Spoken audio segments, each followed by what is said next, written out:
Et alors que certains ont mis le cap sur les législatives, l'heure est aussi au bilan de la présidentielle. Alors que tous les éléments jouaient en sa faveur, Marine Le Pen est restée aux portes de l'Elysée. Pourquoi n'est-ce pas passé? Le Front National peut-il vraiment gagner? Élément de réponse.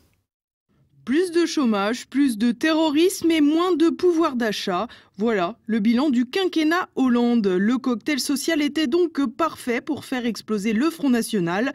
D'ailleurs, Marine Le Pen s'est qualifiée pour le second tour devant de sérieux concurrents tels que François Fillon ou Jean-Luc Mélenchon. Pour autant, malgré un très bon début d'entre-deux tours, Marine Le Pen est restée bloquée en dessous des 11 millions de voix. Un record, certes, mais pas suffisant pour gagner. Un genre de plafond de verre dont les médias se plaisent à parler.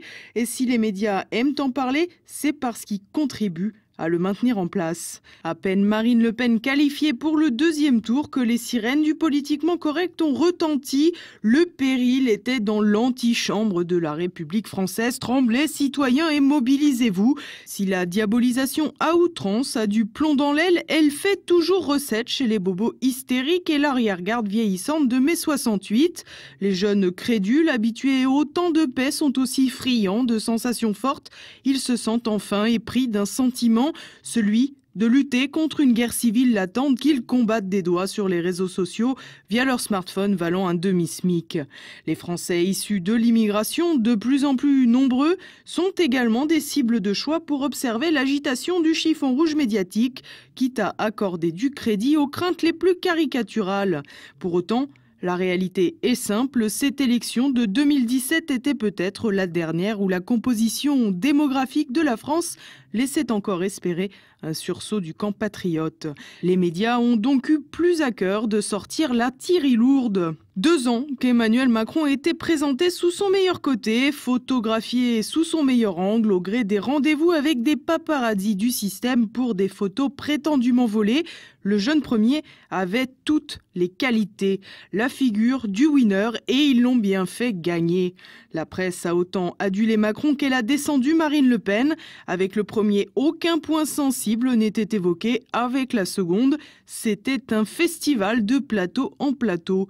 La petite préférence journalistique réside depuis toujours dans l'attaque du programme économique du Front National. Un programme qui, depuis des années, a profité là encore des plus caricaturales attaques de la part de journalistes qui ne s'y sont jamais réellement penchés. Cette fois, Marine Le Pen a donné du grain à moudre en donnant le signal d'une défaillance à quelques jours du deuxième tour. Le ralliement avec Nicolas Dupont-Aignan de Debout la France et l'infléchissement consécutif du programme sur l'euro ont terminé de semer le doute dans les esprits. Pourquoi faire évoluer un programme si près du but si l'on est sûr de sa pertinence? Voilà l'interprétation qui a été faite. L'adaptation de Marine Le Pen est alors perçue comme un renoncement, un point négatif donc. Autour des médias d'appuyer dessus et le tour est joué pour perdre quelques points. Ultime bon coup des médias, tout au long du quinquennat, Marine Le Pen a été la seule à affirmer vouloir abroger purement et simplement la loi Taubira, mais la presse aura agité son absence aux manifs pour tous, oubliant que François Fillon n'avait pas davantage manifesté. L'électorat catholique a donc eu un doute.